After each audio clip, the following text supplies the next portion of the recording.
Hello, my fabulous fourth graders. Welcome to our math help video where we are turning fractions greater than 1 into mixed numbers. Okay, so for example, if I have the fraction 13/5, this is what we call a fraction greater than 1 or an improper fraction. Our numerator is bigger than our denominator. So when we're trying to change it into a mixed number where we can have a whole number and a fraction, the first thing we need to do is divide, okay? I'm going to take my numerator and divide it by my denominator, okay? Little long division we have to do here. So I need to think, how many times can 5 go into 13 without going over? Got 5, 10, 15, 15's too much. So 2 times. 5 times 2 is 10. I write that underneath my 13 and I subtract. 13 minus 10 is 3. Can 5 go into 3? No. And it's smaller than my divisor, so this is my remainder. You have to remember back when we did division and we started to use our remainders as a fraction, okay? So now my whole number is going to be my quotient. My remainder comes up here and it is now my numerator. The denominator is going to be your divisor, which is the same as over here, okay? So now I can say 13/5 or 2, because that was my quotient. Remainder was 3. Denominator stays the same, fifths. 13/5 or 2 3/5.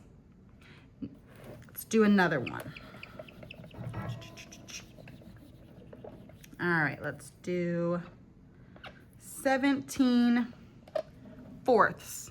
This is a fraction greater than 1 because the numerator is bigger than the denominator. First things first, I'm going to set up my equation. 17 divided by 4. I have to think, how many times does 4 go into 17? 4, 8, 12, 16, 20, too much. So 4 times. 4 times 4 is 16, so I'm going to write that underneath, and I'm going to subtract. 17 minus 16 is 1. I have this remainder of 1. If you remember, it goes all the way back up to the top, and now it is my new numerator. Divisor is my denominator, but I can also look over here and just think, okay, it was fourths, it's going to stay fourths. So 17/4 or 4 1/4. All right, let's do a practice one down here. Let's do 18/7. If you want to pause the video, go ahead and try and do it on your own and then unpause it for the answer.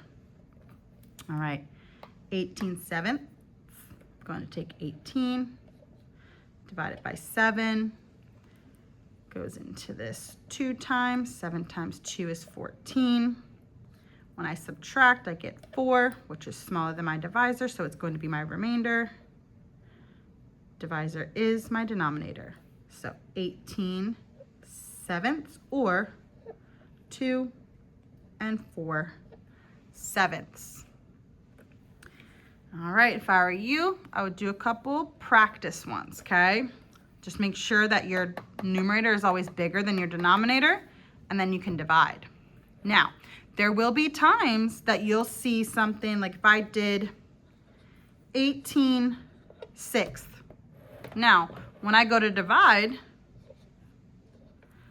I can fit this in here perfectly 3 times, right? And I won't have any remainder. That just tells me that 18/6 is equivalent to 3 wholes, okay? So it would be 18/6 or 3. There would be no fraction. All right, happy practicing.